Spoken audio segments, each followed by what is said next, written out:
dans la dernière prière de Jésus, un écho éternel. Je prie afin que tous soient un, comme toi, Père, tu es en moi, que je suis en toi, que aussi soit un en nous pour que le monde croit que tu m'as envoyé. Cette prière est la dernière prière que Jésus adresse au Père après son discours d'adieu. Le verset 21 ne concerne pas seulement les disciples présents à ce moment-là, mais aussi ceux qui croient en Jésus par leur témoignage, c'est-à-dire nous aujourd'hui. Ce n'est pas pour eux seulement que je prie, mais encore pour ceux qui croient en moi à cause de leurs paroles. L'écho de cette prière résonne encore aujourd'hui depuis le trône céleste, et par l'Esprit Saint, elle frappe à la porte de nos cœurs. Toi qui crois en Jésus, te sens-tu frappé seul, parfois seul, isolé comme mis à l'écart? Ouvre aujourd'hui Jean 17 et lis cette prière de Jésus. Tu comprendras alors pourquoi Dieu te retire du monde, pourquoi il permet ce sentiment de solitude. Jésus prie pour que tu ne sois pas dans le monde, mais bien en Dieu, dans le Père et le Fils, le Père qui exauce toutes les prières de Jésus.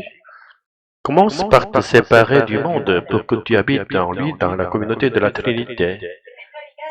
Pour accomplir cela, le Père et le Fils ont envoyé le Saint-Esprit en ton cœur au nom de Dieu.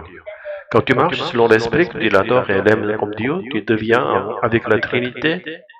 C'est alors que Dieu t'enverra dans le monde, non plus seul, mais comme un disciple de Jésus, porteur de la même Trinité. Si Dieu permet que tu sois pauvre, c'est pour te donner la vraie richesse, la vie éternelle. Ne cherche donc pas le réconfort dans le monde, voyant ta pauvreté, ne t'offrira rien, il te rejettera. Tu es un peuple lui, destiné à ne recevoir le réconfort que Dieu seul. Prenons un exemple un peu extrême. Dans certains pays développés, les gens se tournent vers la drogue pour chercher un faux réconfort au prix de leur propre ruine. Mais Dieu, qui aime véritablement ses enfants, ne leur accorde même pas les moyens d'y accéder. De même, il permet parfois que nous soyons poussés à l'extrême pauvreté pour que nous puissions rien chercher d'autre que lui. Il nous laisse juste de quoi subsister. Selon notre prière de disciples du Christ ne peut plus être une simple demande de sortir de la misère ou d'obtenir des bénédictions matérielles. Elle doit être un écho de cette dernière prière de Jésus, qu'il soit un en nous.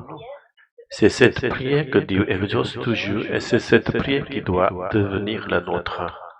Qui sommes-nous pour oser rêver de faire un avec Dieu? Et pourtant, si nous sommes disciples de Jésus, cette prière doit sans cesse résonner dans notre âme. Et quand notre prière devient celle de Jésus, Dieu nous renvoie dans le monde pour que d'autres soient attirés vers son amour. Il fait de nous les trompettes de son royaume. Chers frères et sœurs, essuyez la larme de la grâce. Régulez votre souffle tremblant avec le souffle du Saint-Esprit et préparez-vous à sonner de la trompette. Le Saint-Esprit demeurant en vous qui êtes un avec le Père et le Fils vous donnera toute la force nécessaire. Et vous n'aurez même plus besoin de prier pour vos propres besoins. L'Esprit Saint intercédera pour vous et vous aidera à accomplir la mission de Dieu que Dieu vous a confiée. Vous n'aurez même pas à demander à Dieu de vous envoyer des compagnons, car ceux à qui vous devez annoncer le salut viendront vers vous. Nous sommes riches au-delà de toute mesure dans la plénitude de Dieu. Nous ne sommes pas appelés à chercher l'amour du monde et à donner au monde l'amour de Dieu. Et pour cela, il faut d'abord demeurer dans cet amour trinitaire. Voilà pourquoi la dernière prière de Jésus doit devenir notre unique prière. Alléluia, Amen. L'écho de la prière de Jésus. Claire, je me sens tellement seul dans ces derniers temps, comme mis à l'écart. Je me demande si Dieu m'entend vraiment. Tu sais, Elodie, dans Jean 17, Jésus a prié afin que nous soyons un avec lui et avec le Père. Cette prière n'était pas seulement pour les disciples d'alors, mais aussi pour vous, pour nous. Tu vous dis que cette prière résonne encore aujourd'hui? Exactement. L'écho de cette prière résonne depuis les cieux et le frappe à la porte de nos cœurs. Tu t'as mis à part, non pas pour t'isoler, mais pour que tu habites en lui. Mais pourquoi suis-je dans ce désert? Pourquoi ce silence, cette pauvreté? Parce qu'il veut t'amener dans la communauté de la Trinité. Dès lors que tu fais un avec Dieu, il devient ta richesse, ton refuge, ta consolation. Je vois, et si je prie, est-ce que ma prière sera exaucée? Bien sûr, Dieu exauce toujours la prière de Jésus. Et si ta prière devient un écho de la sienne, elle sera entendue. Tu n'as pas besoin de demander des choses matérielles, mais simplement de demeurer en lui. Cela me touche. Mon souffle tremblant devient plus calme en t'écoutant.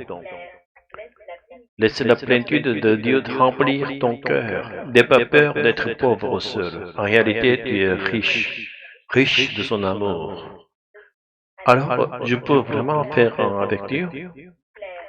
Oui, c'est ce que Jésus a voulu pour toi. Ce n'est pas par mérite, mais par grâce.